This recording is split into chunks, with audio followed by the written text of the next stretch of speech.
a flagship voice of WWE's premier show. Ladies, gentlemen, my non-binary friends, it is I, Josh Robinson here, and today we're talking something a little different, because it's the legacy of Lilian Garcia.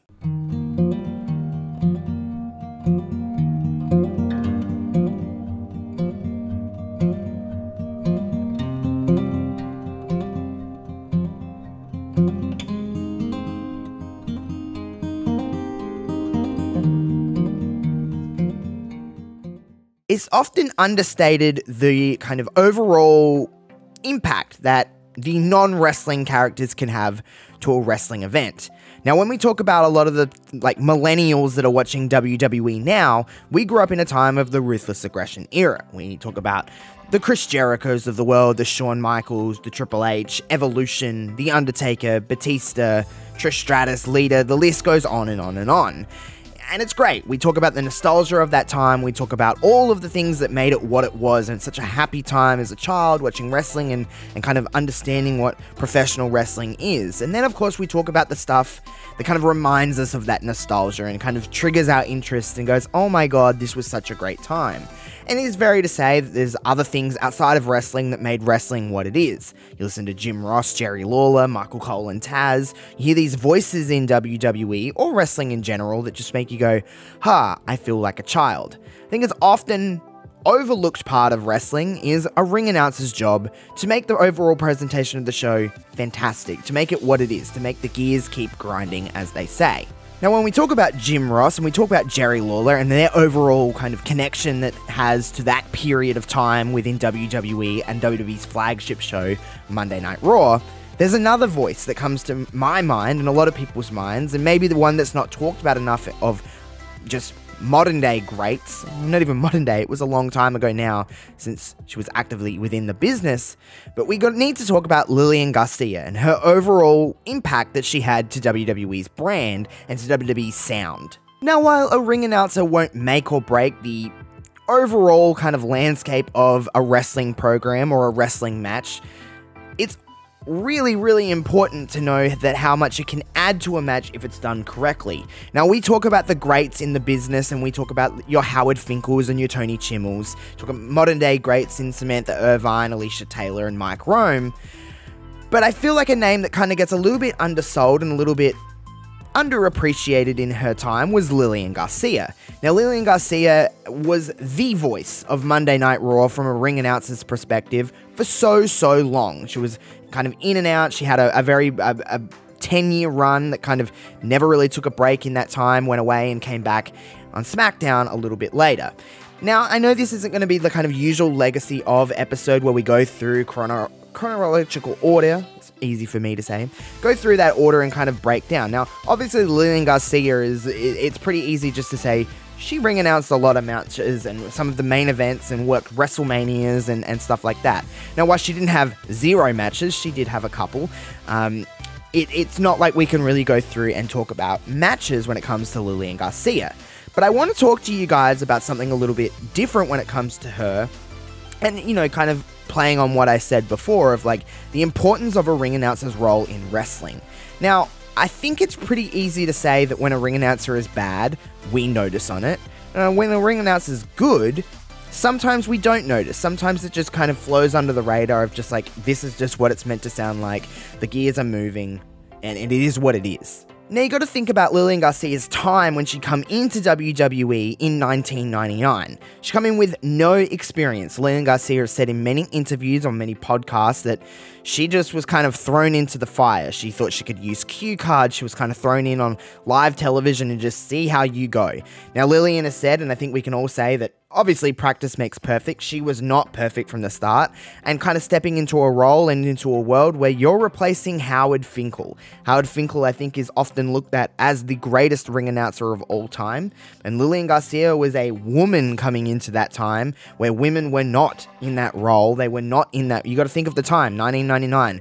Women were predominantly known for sex appeal. They were known for eye candy. Lilian Garcia was stepping into a role of a very respected WWE legend. It's not the easiest thing to do, especially when you have zero experience coming from a singing background. That's what Lilian Garcia was doing. English is also her second language, so it's very, very difficult to speak into a public setting when you have really no background or no formal training in ring announcing. Now, Lilian Garcia stated that when she was a child, she did watch professional wrestling, but she was not keeping up with wrestling when she got hired by WWF at the time in 1999. Now, throughout her time in WWE, she wasn't just a ring announcer. Lilian Garcia was able to be involved in a few storylines with WWE. I think her most famous storyline that she ever did when in 2005, I think everyone's going to know where I'm kind of going here, she began an on-screen romance with WWE superstar Viscera. They saw Garcia propose to Viscera. She wanted to marry him during the Vengeance pay-per-view on June 26, 2005.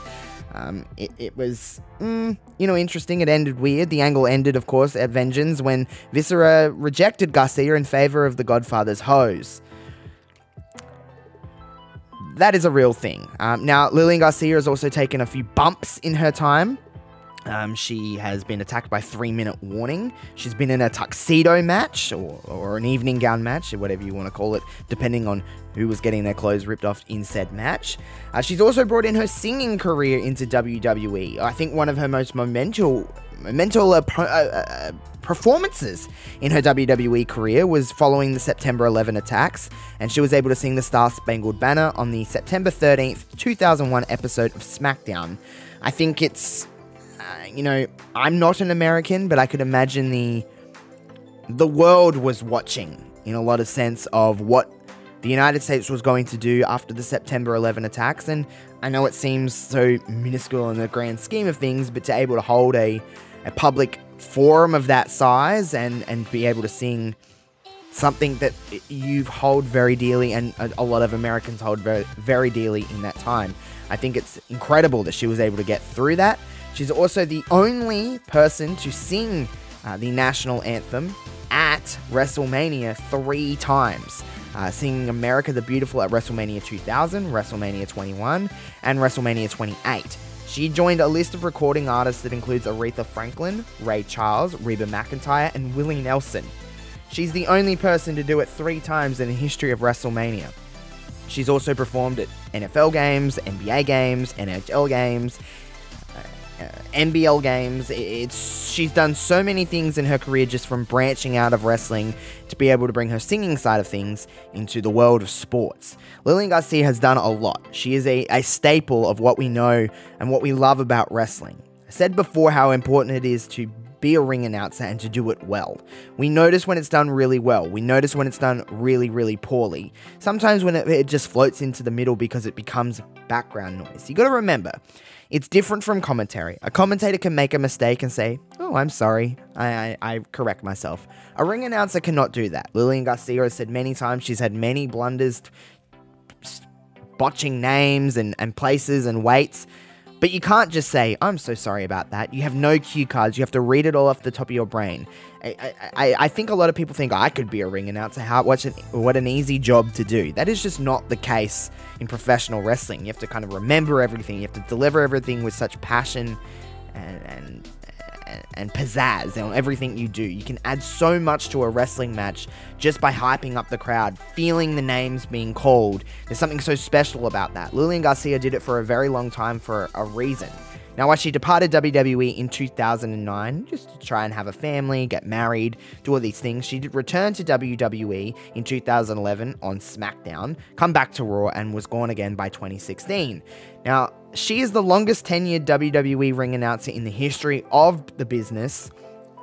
She kind of makes a little bit of sporadic appearances here and there. She has come back at a few WrestleManias. She was able to announce at Evolution. I think Lilian Garcia's time in WWE is often overlooked. She's not in the WWE Hall of Fame. I think she is a rightful member of the WWE Hall of Fame. I think what she given to the business was so much more than just saying a few people's names into a microphone. She was able to do so much in her time in professional wrestling, and now she does other things, whether it's singing, whether she's able to do stuff for mixed martial arts, whatever she needs to do. Lilian Garcia is thriving. I think she should always have kind of an open door policy when it comes to professional wrestling, being able to announce in professional wrestling. But I think it's everyone's duty here that's listening to this now and watching this video here on Love Wrestling to kind of sing your praises for Lilian Garcia and what she meant to you, because like me, for a lot of you, you grew up with Lilian Garcia's voice saying some of your favorite wrestlers' names throughout WrestleManias, pay-per-views, SmackDowns, Raws. Lilian Garcia was the first time you may have even heard a name pronounced.